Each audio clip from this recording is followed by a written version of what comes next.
6월 16일 월요일입니다. 요한복음 9장 내 고통은 누구 죄 때문인가? 라는 주제로 말씀을 나누겠습니다. 먼저 기도로 시작하십시오. 성경을 일에 삼읽기 바랍니다. 꾸준한 용성을 저는 당신 인생을 변화시킵니다. 첫 번째, 누구의 죄 때문입니까?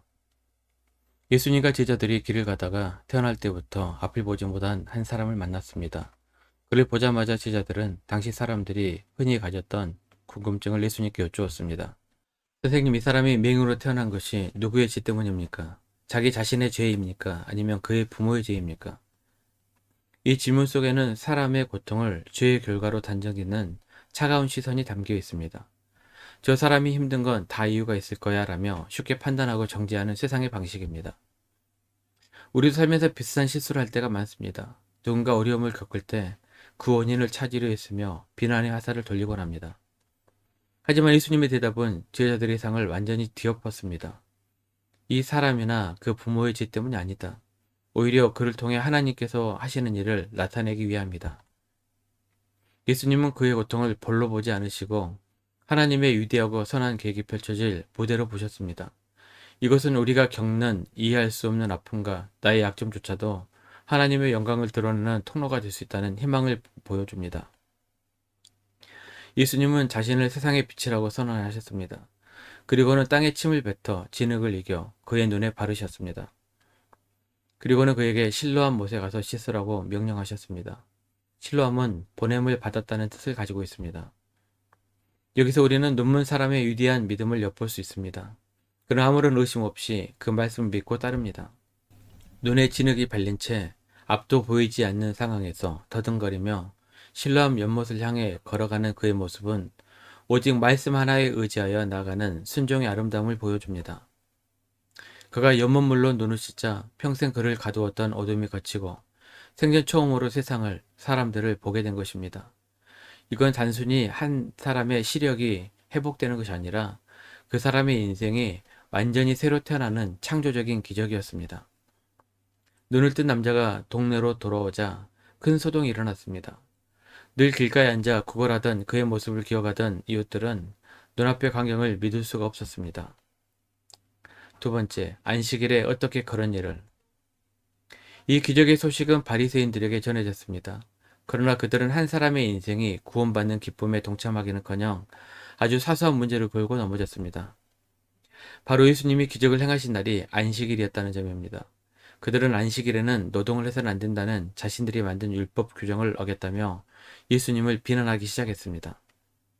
이 모습은 우리에게 중요한 교훈을 줍니다. 때로 우리는 규칙과 전통, 형식의 얽매인 나머지 정작 더 중요한 사람과 생명의 가치를 잃어버릴 때가 있습니다. 바리새인들에게는 고통에서 해방된 한 사람의 기쁨보다 차가운 율법 조항이 더 중요했던 것입니다. 그들의 마음은 이미 굳어 있었고 영적인 눈은 감겨 있었습니다. 바리새인들은 눈을 뜬 남자와 그의 부모까지 차례로 불러 혹독하게 신문했습니다. 그들은 기적 자체를 부정하고 어떻게든 예수님을 죄인으로 몰아가고 싶었습니다. 그의 부모는 유대사에서 쫓겨날까봐 두려워 아들이 맹인으로 태어난 것은 맞지만 어떻게 눈을 떴는지는 모릅니다. 닦았으니 직접 물어보십시오. 라며 책임을 회피했습니다. 모두가 진실 앞에 침묵하거나 두려워할 때 오직 한 사람, 기적을 체험한 그 남자만이 더욱 용감해졌습니다. 바리새인들이 그는 죄인이다라고 단정하며 압박하자 그는 이런 말을 합니다. 그분이 죄인인지 아닌지 내가 알지 못합니다. 그러나 한 가지 분명히 아는 것은 내가 눈먼 사람이었다가 지금은 본다는 바로 그 사실입니다. 그는 어려운 율법 지식으로 맞서지 않았습니다. 대신 자신의 삶을 완전히 바꿔놓은 생생한 경험과 팩트를 증언했습니다. 이것이야말로 그 누구도 반박할 수 없는 가장 강력한 증거였습니다. 그는 여기서 멈추지 않고 오히려 그들을 향해 왜 자꾸 다시 물으십니까? 혹시 당신들도 그분의 제자가 되고 싶으신 겁니까? 라고 당당하게 반문하기까지 합니다. 이 말에 격분한 바리새인들은 제 가운데서 태어난 주제에 우리를 가르쳐 드느냐며 그를 회당에서 쫓아내버렸습니다.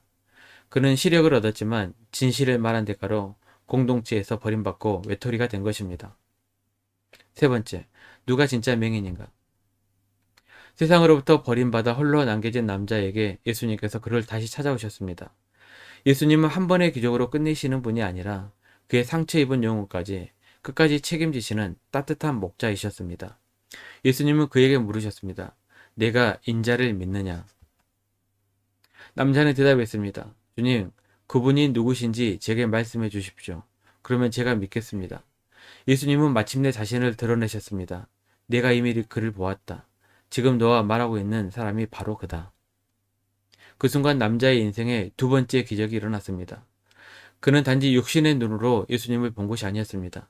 그는 자신의 영혼의 눈, 마음의 눈으로 자신을 구원하신 분이 바로 하나님의 아들이심을 깨닫게 된 것입니다.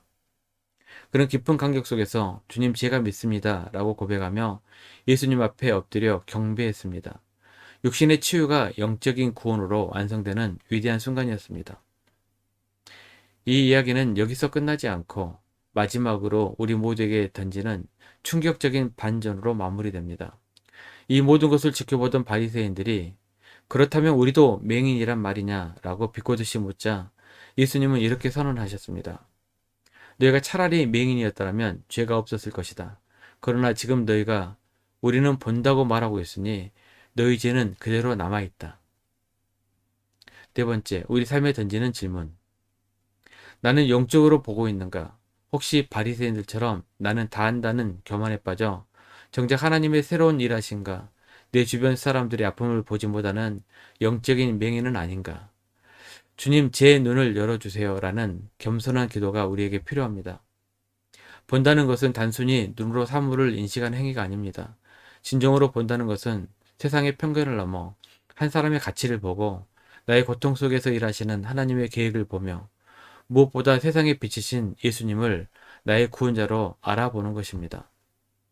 오늘 하루 우리의 눈을 가리고 있는 교만과 편견의 진흙을 걷어내고 예수님께서 열어주시는 새로운 세상의 빛을 온전히 마주하는 우리 모두가 되기를 소망합니다. 1년 성경읽기 주간 계획입니다. 오늘 월요일 10편 69편에서 71편까지 말씀 천천히 묵상하십시오. 6월 중보기도 제목입니다. 5가지 기도 제목 충분히 기도하시고 교회와 개인 기도 시간을 가지시기 바랍니다. 가정에서 기도하시 힘드신 분들은 교회 나오셔서 주중 기도 시간 이용하시면 됩니다. 주중 기도는 새벽 6시부터 밤 10시까지입니다. 편안한 시간 나오셔서 정기적으로 기도하시기 바랍니다. 하루 30분씩 최선을 다하시기 바랍니다. 그러면 여러분의 삶이 변화될 것입니다. 영상을 다 보신 분들 확인 문자를 보내시거나 유튜브에 댓글로 달아주시면 정기적인 영성 훈련에 도움이 될 것입니다. 오늘 하루도 승리하시기를 기도합니다.